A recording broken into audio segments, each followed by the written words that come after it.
Maybe you didn't know this, but there's actually a new Transformers movie coming out, Transformers Rise of the Beasts. And I guess this takes place after the Bumblebee movie. So there's now 2 timelines of Transformers movies. And I saw this trailer, and I was like, this just looks like more of the same. Now, I liked some of the original Transformers movies. I like the old movie with Galvatron. I have the 4K version of that. That still holds up pretty good. Looks real good in 4K. And then there's this. So this is taking place during the Beast timeline. There was a Beast Wars show that a lot of people like, and those characters, it looks like, are in this movie.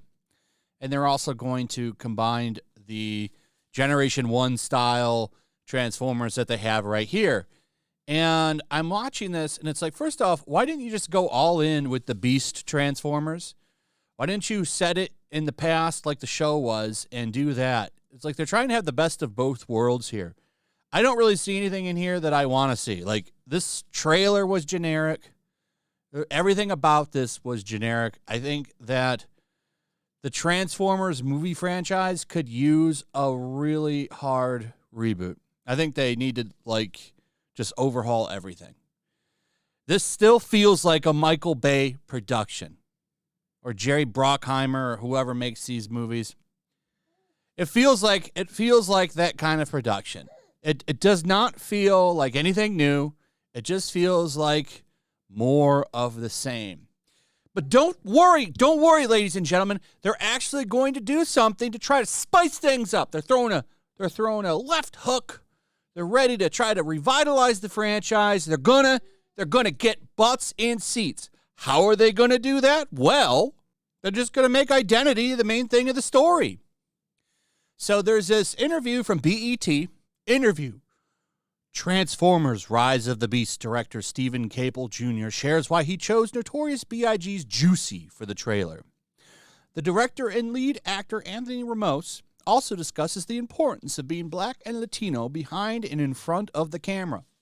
So basically, from what the director said, or what the lead actor said, they're going to make being a person of color a big part of the movie experience. They're not going to just tell a story with POC in the camera light, which would be fine. No, they're going to make the identity of the character a big part of the story. That's something that's going to really push forward. You know, in a movie about giant robots that turn into animals and vehicles, the identity of the character is what they're going to focus on.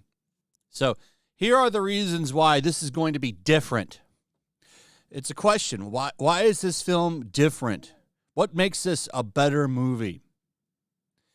And it's, of course, because of the fact that they have POC in the lead, and that makes it a different film. He comes from a lower-income home, so Noah's always hustling.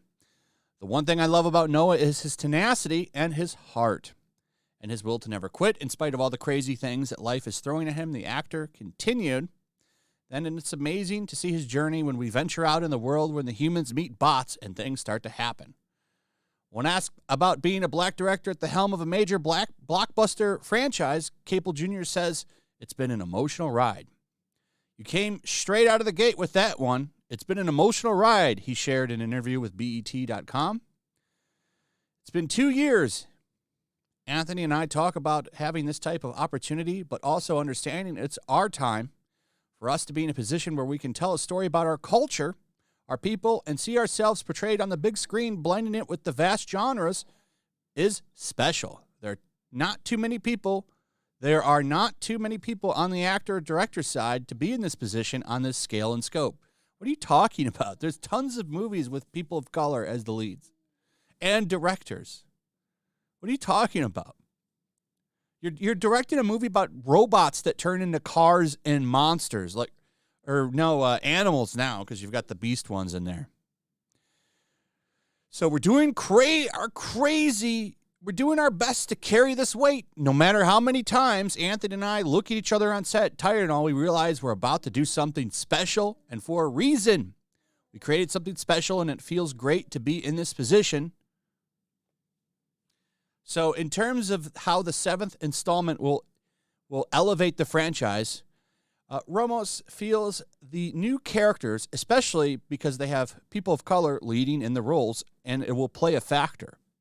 We have new elements and characters with black and brown people in the lead roles. Oh, that's why it's different. That's what's gonna really make this the best Transformers movie ever. So you've got it here. They're basically trying to turn this into the Black Panther of Transformers movies, which is kind of funny. Here's the bottom line with this movie. Oh, they also go on to say that's why the Juicy song is in there, because it takes place in the 90s when Ready or Die was released. So that was perfect for this film. But what I got out of this is basically we can't do anything new with these characters. And what we're going to do is talk about identity in the movie, and that's what's really going to make this movie the greatest Transformers movie ever. So that's why this is going to be the bestest Transformers movie ever, even though it's more of the same generic trash. But, we'll put identity into it. We'll bring some of your favorite member berries back with the Beast Transformers and insert some identity politics. Set it in the 90s, and boom, greatest Transformers movie ever. This movie's going to be awful because most of the modern Transformers movies have been awful. Bumblebee was actually okay. That's actually the only one that I've seen. I don't even know how many there are, but I think the last one I watched out of the main timeline was, I think, the one with Mark Wahlberg, and then I just checked out. Then there's one like where Optimus Prime is a villain or something. I skipped that one. Like, this franchise needs new direction. You're not just going to be able to insert identity into these and think that people are going to line up to see them. Like, I'll probably skip this movie because it sounds like it's going to be woke, and I'm just not interested in woke Transformers. I could really care less. It would take a lot to even get me interested in this new Transformers movie, and that ain't it. Like, this movie has one trailer, and we're like, okay, we're already trying to do the identity thing, like in interviews, and it's like, nope, I'm out. Peace. Have fun. I wish you the best, but I'm gonna skip it. Good for you if your movie makes money. This ain't for me. Like, I'm good. And it's funny that they make, like, it seems like there's some bad optics here in the title for this movie, if that's the way they're going to go with it. But whatever. Hollywood gonna Hollywood. Also, I'd like to point out this looks like the non-binary Transformer that's in the comics. Just saying. Anyway, let me know what you guys think in the comments below. Are you going to check this out? What are your thoughts? What do you think? Also, if you would please like, subscribe, share the video, throw a like up, hit that notification bell, and I will see you on the next one. Peace. Make sure to check out my locals. There's a link in the description. It's a fun community that I'm trying to build over here. If you don't want to support me on YouTube, you can come over here. None of that money goes to YouTube. You also can just come over here for free. But if you are a supporter over here, I do plan on doing an extra live stream once a month and throwing links to the supporters so you can actually come on and have a supporter live stream with me. Also, it's a good place to catch all of my content. You don't have to worry about notifications like YouTube. They'll definitely work over here. So come check out my locals.